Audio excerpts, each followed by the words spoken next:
ಸಿದ್ದರಾಮಯ್ಯ ನೇತೃತ್ವದ ಅವಶ್ಯಕತೆ ನಮಗೆ ಇದೆ ಅಂತ ಬೆಂಗಳೂರಿನಲ್ಲಿ ಸಚಿವ ಸತೀಶ್ ಜಾರಕಿಹೊಳಿ ಹೇಳಿದ್ದಾರೆ. ಸಿದ್ದರಾಮಯ್ಯನವರ ನೇತೃತ್ವದ ಅವಶ್ಯಕತೆ ನಮಗೆ ಇದೆ ಅಂತಿದ್ದಾರೆ.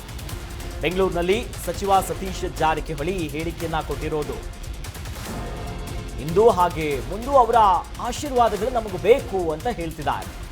ಸದ್ಯ ದಲಿತ ಸಿಎಂ ಬಗ್ಗೆ ಯಾವುದೇ ಚರ್ಚೆ ಇಲ್ಲ, ಈಗ ನಾವು ಆ ಬಗ್ಗೆ ಚರ್ಚೆಯನ್ನ ಮಾಡೋದೂ ಇಲ್ಲ ಅಂತ ಸತೀಶ್ ಜಾರಕಿಹೊಳಿ ಹೇಳ್ತಿದ್ದಾರೆ. ವಿಚಾರಗಳನ್ನ ತಕ್ಷಣ ಯಾವುದೂ ಕೂಡ ತೀರ್ಮಾನವನ್ನು ಮಾಡೋದಕ್ಕಾಗೋದಿಲ್ಲ, ಏನೇನಾಗುತ್ತೋ ಕಾದು ನೋಡೋಣ ಅಂತ ಸಚಿವ ಸತೀಶ್ ಜಾರಕಿಹೊಳಿ ಹೇಳಿಕೆಯನ್ನ ಕೊಟ್ಟಿದ್ದಾರೆ. ನೋಡಿ, ಒಂದು ಕಡೆ ಮುಂದಿನ ಉತ್ತರಾಧಿಕಾರಿ ಯಾರು ಅಂತ ಕೇಳಿದ್ರೆ ಸತೀಶ್ ಜಾರಕಿಹೊಳಿ ಅಂತ ಯತೀಂದ್ರ ಸಿದ್ದರಾಮಯ್ಯನವರು ಹೇಳಿದ್ರು. ಇವತ್ತು ಮಾತನಾಡುವಂಥ ಸಂದರ್ಭದಲ್ಲಿ ಬೆಂಗಳೂರಿನಲ್ಲಿ ಒಂದು ಹೇಳಿಕೆ ಕೊಟ್ಟಿದ್ದಾರೆ. ನೋಡಿ, ಈಗ ಹೇಗೆ ಸಿದ್ದರಾಮಯ್ಯನವರ ನೇತೃತ್ವ ಇದೆಯಲ್ಲ ಅದೇ ರೀತಿಯಾಗಿ ಮುಂದೂ ಕೂಡ ನಮ್ಗೆ ಅವರೇ ಬೇಕು. ಆದರೆ ದಲಿತ ಸಿಎಂ ಚರ್ಚೆ ಜೋರಾಗ್ತಿದೆಯಲ್ಲ, ಯಾವುದೇ ಚರ್ಚೆ ಇಲ್ಲ, ನಾವು ಅದ್ರ ಬಗ್ಗೆ ಯಾವುದೂ ಕೂಡ ಮಾಡೋದೂ ಇಲ್ಲ, ತಕ್ಷಣ ಯಾವುದೇ ತೀರ್ಮಾನವನ್ನ ಮಾಡೋದಕ್ಕಾಗಲ್ಲ, ಏನಾಗುತ್ತೋ ಕಾದು ನೋಡೋಣ ಅನ್ನೋದಾಗಿ ಸತೀಶ್ ಜಾರಕಿಹೊಳಿ ಅವರು ಮಾತನಾಡಿದ್ದಾರೆ. ಸೊ ಆ ಮೂಲಕವಾಗಿ ಕಾಂಗ್ರೆಸ್ನಲ್ಲಿ ದಿನಕ್ಕೊಂದು ತಿರುವು ಪಡ್ಕೊಳ್ತಾ ಇದೆ. ಮತ್ತೆ ಅಹಿಂದ ದಾಳವನ್ನ ಉರುಳಿಸ್ತಿದ್ದಾರೆ. ದಲಿತ ಸಿಎಂ ವಿಚಾರಗಳು ಮುನ್ನೆಲೆಗೆ ಬರ್ತಾ ಇದೆ. ಇದರ ನಡುವೆ ಸಿದ್ದರಾಮಯ್ಯನವರವೇ ಅವರ ನೇತೃತ್ವವೇ ನಮಗೂ ಬೇಕು, ಮುಂದೆ ಅವರೇ ನಮ್ಮನ್ನೆಲ್ಲವನ್ನ ಮುನ್ನಡೆಸಬೇಕು ಅನ್ನೋದಾಗಿ ಸತೀಶ್ ಜಾರಕಿಹೊಳಿ ಅವರು ಹೇಳಿರೋದು. ಎಲ್ಲೋ ಒಂದು ಕಡೆ ಈ ಕುರ್ಚಿಯ ಫೈಟ್ಗೆ ಬೇರೆದೇ ಆಯಾಮ ಸಿಗ್ತಾ ಇದೆ. ದಲಿತ ಸಿಎಂ ಸದ್ಯಕ್ಕಂತ ಇಲ್ಲ ಅಂತ ಹೇಳಿದ್ದೀವಿ. ಅವ್ರು ಸೇರಿರ್ಬೋದು, ಅದು ಸೇರಿದಕ್ಕೆ ದಲಿತರು ಬೇರೆ ಬೇರೆ ವ್ಯಾಖ್ಯಾನ ಮಾಡಲಿಕ್ಕೆ ಆಗೋದಿಲ್ಲ. ಬಟ್ ಬೇರೆ ಸಮುದಾಯದ ನಾಯಕರು ಒತ್ತಾಯಿಸ್ತಾ ಇದ್ದಾರೆ ಸರ್, ಈ ಬಾರಿ ದಲಿತರಿಗೆ ಅವಕಾಶ ಕೊಡಬೇಕು ಅನ್ನುವಂಥ ಒತ್ತಡವನ್ನು ಹೇಳ್ತಾ ಇದ್ದಾರೆ. ಅದು ಹೈಕಮಾಂಡಿಗೆ ಮುಟ್ಟಬೇಕಾದ, ಅವ್ರಿಗೆ ಮುಟ್ಟಬೇಕು ಆ ವಿಚಾರ. ಸೊ ಅವಾಗ ಏನಾರ ಅದ್ರ ಬಗ್ಗೆ ಅವರು ಚಿಂತನೆ ಮಾಡ್ಬೋದ್ರಿ. ಅದನ್ನ ಮೊನ್ನೆ ಹೇಳಿಲ್ಲ, ಈಗ ಅವಕಾಶ ಕಾಯ್ಬೇಕಂತ ಹೇಳಿದ್ವಿ, ಕಾಯ್ಬೇಕಷ್ಟೇ. ಕಾದು ನೋಡೋಣ. ಈ ಸದ್ಯಕ್ಕಂತ ತಕ್ಷಣ ಅಂತ ವಿಚಾರ ಯಾವುದೂ ಕೂಡ ನಮ್ಮ ಮುಖಂಡರಲ್ಲಿ ಇಲ್ಲ. ಸೊ ವೇಟ್ ಮಾಡೋಣ. ಆಯ್ಕೆ ಮಾಡಿದ್ದು 5 ವರ್ಷಕ್ಕೆ ಅಂತ, ಅಥವಾ ಒಂದು ಟೈಮಿಗೆ 1 ವರ್ಷಕ್ಕೆ 2 ವರ್ಷಕ್ಕೆ ಅಂತ ಅಲ್ಲ. ಅವತ್ತು ಹೈಕಮಾಂಡ್ ಕೂಡ ಸ್ಪಷ್ಟಪಡಿಸಿದ್ದಾರೆ ನಮಗೆ. ಹೀಗಾಗಿ ಹೈಕಮಾಂಡ್ ಹೇಳೋ ತನಕ ಅವ್ರು ಮುಂದುವರಿತಾರೆ ಅನ್ನೋದು ಕೆಲವರ ಅಭಿಪ್ರಾಯ. ಪರಮೇಶ್ವರ್ ಸರ್ ನಿನ್ನೆ ಹೇಳಿಲ್ಲ, CM ಅವರು ಹೇಳಿದ್ದಾರೆ. ಈಗ 2ನೇ 3ನೇ ಸಾರಿ ಹೇಳೋದು ಅವರು. ಸೊ ಅದ್ರ ಹೇಳಿದ್ಮ್ಯಾಗ ಮತ್ತೆ ನಾವು ಅದಕ್ಕೆ ಎಂಡರ್ಸ್ ಮಾಡೋದು ಅವಶ್ಯಕತೆ ಇಲ್ಲ. ಅವರೇ ಹೇಳಿದ್ದಾರೆ 5 ವರ್ಷ ಇರ್ತೀವಿ ಅಂತ. ಅದ್ರ ಬಗ್ಗೆ CM ಹೇಳಿದ್ಮೇಲೆ ನಾವು ಹೇಳೋದು ಅವಶ್ಯಕತೆ ಇಲ್ಲ.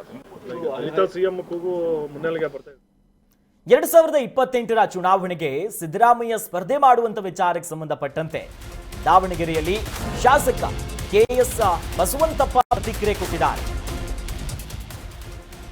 2028ರ ಚುನಾವಣೆಗೆ ಸಿದ್ದರಾಮಯ್ಯನವರು ಸ್ಪರ್ಧೆ ಮಾಡುವ ವಿಚಾರವಾಗಿ ಶಾಸಕ KS ಬಸವಂತಪ್ಪ ದಾವಣಗೆರೆಯಲ್ಲಿ ಒಂದು ಪ್ರತಿಕ್ರಿಯೆ ಕೊಟ್ಟಿದ್ದಾರೆ.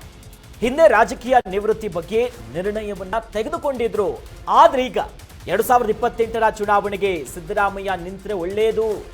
ಸಿದ್ದರಾಮಯ್ಯ ಬಿರುಗಾಳಿ ಇದ್ದಂಗೆ, ನಮ್ಮಂತ ಹೊಸಬರಿಗೆ ಅವರೇ ಶಕ್ತಿ. ಸಿದ್ದರಾಮಯ್ಯ ಅವರಿಗೆ ಅವರದ್ದೇ ಆದಂತ ಫೇಸ್ ವ್ಯಾಲ್ಯೂ ಇದೆ. ಹೌದು, ಅವರಿದ್ರೆ ಇಷ್ಟು ಮತ ಬರ್ತಾವೆ ಅನ್ನೋದು ಗ್ಯಾರಂಟಿ ಕಾಂಗ್ರೆಸ್ಗೆ. ಅವರಿಂದಲೇ ಕೆಲವೊಂದಿಷ್ಟು ಜನ ಗೆದ್ದಿದ್ದಾರೆ ಅಂತ ಬಸವಂತಪ್ಪನವರು ಈ ಹೇಳಿಕೆ ಕೊಟ್ಟಿರೋದು. ನೋಡಿ, ಸಿದ್ದರಾಮಯ್ಯ ಸಾಹೇಬರು ಮತ್ತೊಂದು ಚುನಾವಣೆಗೆ ನಿಲ್ಲಬೇಕು, ಎಲೆಕ್ಷನ್ಗೆ ನಿಂತು ಪಕ್ಷವನ್ನ ಬಲಪಡಿಸಬೇಕು ಅನ್ನೋದಾಗಿ ಮಾತನಾಡಿದ್ದಾರೆ. ಇದು ಬಹಳಷ್ಟು ಚರ್ಚೆ ಕೂಡ ಕಾರಣ ಆಗುತ್ತೆ. ನೋಡಿ, ಶಾಸಕರಾಗಿರುವಂತಹ KS ಬಸವಂತಪ್ಪ ಅವರು ಒಂದು ಪ್ರತಿಕ್ರಿಯೆ ಕೊಡ್ತಾರೆ. ಹಿಂದೆ ರಾಜಕೀಯ ನಿವೃತ್ತಿ ಬಗ್ಗೆ ಒಂದಿಷ್ಟು ನಿರ್ಣಯವನ್ನ ತೆಗೆದುಕೊಂಡಿದ್ರಂತೆ ಸಿದ್ದರಾಮಯ್ಯನವರು. ಇತ್ತೀಚೆಗಷ್ಟೇ ಅವ್ರ ಪುತ್ರ ಕೂಡ ಅದೇ ಹೇಳಿಕೆ ಕೊಟ್ಟಿದ್ರು, ಸಂಧ್ಯಾ ಕಾಲದಲ್ಲಿದ್ದಾರೆ ರಾಜಕೀಯವಾಗಿ ಅಂತ. ಹಾಗಾಗಿ ಸಿದ್ದರಾಮಯ್ಯನವರು ಒಂದು ರೀತಿ ಬಿರುಗಾಳಿ ಇದ್ದಂಗೆ, ನಮ್ಮಂತ ಹೊಸಬ್ರಿಗೆ ಅವರೇ ಶಕ್ತಿ, ಅವರಿಗೆ ಅವ್ರದ್ದೇ ಆದಂಥ ಫೇಸ್ ವ್ಯಾಲ್ಯೂ ಇದೆ, ಮಾಸ್ ಲೀಡರ್ ಆಗಿ ಗುರುತಿಸ್ಕೊಂಡಿದ್ದಾರೆ. ಹಾಗಾಗಿ ಅವ್ರನ್ನ ನೋಡ್ಕೊಂಡೇ ಇಷ್ಟು ಮತ ಬರುತ್ತೆ, ಕೆಲವೊಂದಿಷ್ಟು ಜನ ಗೆಲ್ತಾರೆ, ಅವರು ಮುಂದುವರಿಬೇಕು ಅನ್ನುವಂಥ ಮಾತನ್ನ ಶಾಸಕ KS ಬಸವಂತಪ್ಪನವರು ಮಾತನಾಡಿದ್ದಾರೆ. ಅವ್ರಿಗೀಗ ಅವರು ನಿವೃತ್ತಿ ಘೋಷಣೆ ಮಾಡ್ಕಂತ ಅವರು ಸ್ವಯಂ ಮಾಡಿ ನಿರ್ಧಾರ ತಗೊಂಡಿದ್ರು. ಯಾರು ಮಾನ್ಯ ಮುಖ್ಯಮಂತ್ರಿಗಳು ಸಿದ್ದರಾಮಯ್ಯ ಸಾಹೇಬ್.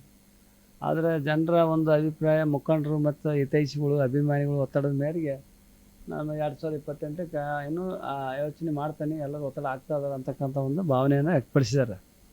ಅಂದರೆ ಅವ್ರು ನಿಂತರೆ ನಮ್ಮ ರಾಜ್ಯದಲ್ಲಿ ಒಳ್ಳೆಯದು ಅಂತಕ್ಕಂಥ ನಮ್ಮ ವೈಯಕ್ತಿಕ ಭಾವನೆ. ಯಾಕಂದರೆ ಅವರಿಗೆ ನಿಂತಂದ್ರೆ ನಮ್ಮಂಥ ಎಲ್ಲ ಹೊಸಬರಿಗೆ ಒಂದು ಸ್ವಲ್ಪ ಅವರು ಒಂದು ಶಕ್ತಿ, ಒಂದು ನಮ್ಮನೆ ಬಿರುಗಾಳಿ ಇದ್ದಂಗಪ್ಪ ಅವರು. ಒಂದು ಅವ್ರದೇ ಆದಂಥ ಒಂದು ಫೇಸ್ ವ್ಯಾಲ್ಯೂ ಐತಿ. ಅವ್ರು ಬಂದ್ರೆ ಅಂದ್ರೆ ಇಷ್ಟು ಮತದಾನ ನಮಗೆ ಬರ್ತಾವನ್ನೋ ಒಂದು ಗ್ಯಾರಂಟಿ.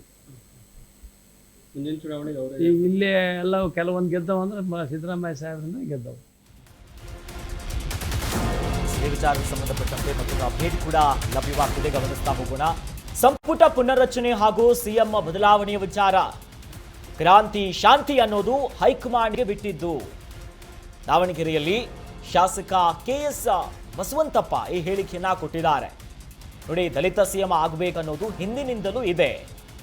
ಜೊತೆಯಲ್ಲಿ ನಾಯಕರು ಮನವಿ ಮಾಡಿದ್ದು ಹೈಕಮಾಂಡ್ ನಿರ್ಣಯವನ್ನ ತೆಗೆದುಕೊಳ್ಬೇಕಾಗತ್ತೆ. ಅಹಿಂದ ಮತ ಓಟ್ ಗ್ರಾಫ್ ಇದೇನಿದೆಯಲ್ಲ, ಇದು ಸತೀಶ್ ಅವರ ಸೂಕ್ತ ಅಂತ ಹೇಳಿದ್ದಾರೆ. ಸತೀಶ್ ಸಂಘಟನಾ ಚತುರರಿದ್ದಾರೆ ಅಂತ ನಾವು ಹೇಳ್ತಿದ್ದೀವಿ. ಸಂಪುಟ ಪುನರ್ರಚನೆಯಾದ್ರೆ ನಮಗೂ ಕೂಡ ಸ್ಥಾನವನ್ನ ಕೊಡಿ. ನೋಡಿ, ಸಚಿವ ಸ್ಥಾನದ ಆಕಾಂಕ್ಷಿ ಕೂಡ ಹೌದು. ಸಚಿವ ಸ್ಥಾನ ನೀಡಿದ್ರೆ ಸಮರ್ಥವಾಗಿ ತಮ್ಮ ಕೊಡುವಂತ ಇಲಾಖೆಯನ್ನು ನಿಭಾಯಿಸ್ತೀನಿ ಅನ್ನೋದಾಗಿ ಶಾಸಕ KS ಬಸವಂತಪ್ಪನವರು ಇದು ಕೂಡ ಹೇಳಿದ್ದಾರೆ. ಒಂದು ಸಂಪುಟ ಪುನರ್ರಚನೆ ಏನು ಸಿಎಂ ಬದಲಾವಣೆ ವಿಚಾರವಾಗಿ ಮಾತನಾಡ್ತಿದ್ದಾರೆ. ಹೈಕಮಾಂಡ್ ಏನು ತೀರ್ಮಾನ ಮಾಡ್ತಾರೆ ನಾವು ತೆಗೆದುಕೊಳ್ತೀವಿ, ನಾವು ಕೂಡ ಸಚಿವ ಸ್ಥಾನದ ರೇಸಲ್ಲಿ ಇದ್ದೀನಿ ಅನ್ನುವಂಥ ತಮ್ಮ ಆಸೆನೂ ಕೂಡ ಈ ಸಂದರ್ಭದಲ್ಲಿ ಹೇಳಿದ್ದಾರೆ. ಎಲ್ಲ ಇರೋರಿಗೆ ನೀನು ಇವತ್ತು ಸಿದ್ದರಾಮಯ್ಯ ಸಾಹೇಬ್ರೆ ಹೇಳ್ಬಿಟ್ಟಾರೆ, ಹೈಕಮಾಂಡ್ ಏನು ನಿರ್ಧಾರ ತಾಂತತೋ ಆ ನಿರ್ಧಾರಕ್ಕೆ ನಾವು ಬದ್ಧ ಅಂತ ಹೇಳ್ಬಿಟ್ಟಾರೆ. ಹಂಗಾಗಿ ಎಲ್ಲರೂ ಸಹ ಹೈಕಮಾಂಡ್ ನಿರ್ಧಾರಕ್ಕೆ ನಾವೆಲ್ಲರೂ ಬದ್ಧವಾಗಿರ್ತೀವಿ. ಆ ಕ್ರಾಂತಿ ಶಾಂತಿ ಎಲ್ಲದಕ್ಕೂ ಹೈಕಮಾಂಡ್ ಮೇಲೆ ನಿರ್ಧಾರ ಐತಿ. ಹೈಕಮಾಂಡ್ ಏನು ನಿರ್ಧಾರ ತಾಂತಾರೆ ಅದಕ್ಕೆಲ್ಲರೂ ರಾಜ್ಯದಲ್ಲಿರ್ತಕ್ಕಂಥ ಎಲ್ಲ ನಮ್ಮ ಕಾಂಗ್ರೆಸ್ನ ಶಾಸಕರು ಮುಖಂಡರುಗಳು ಅದಕ್ಕೆ ಬದ್ಧವಾಗಿದ್ದೀವಿ. ಸಿಎಂ ಬದಲಾವಣೆ ಆಗೇ ಆಗುತ್ತೆ.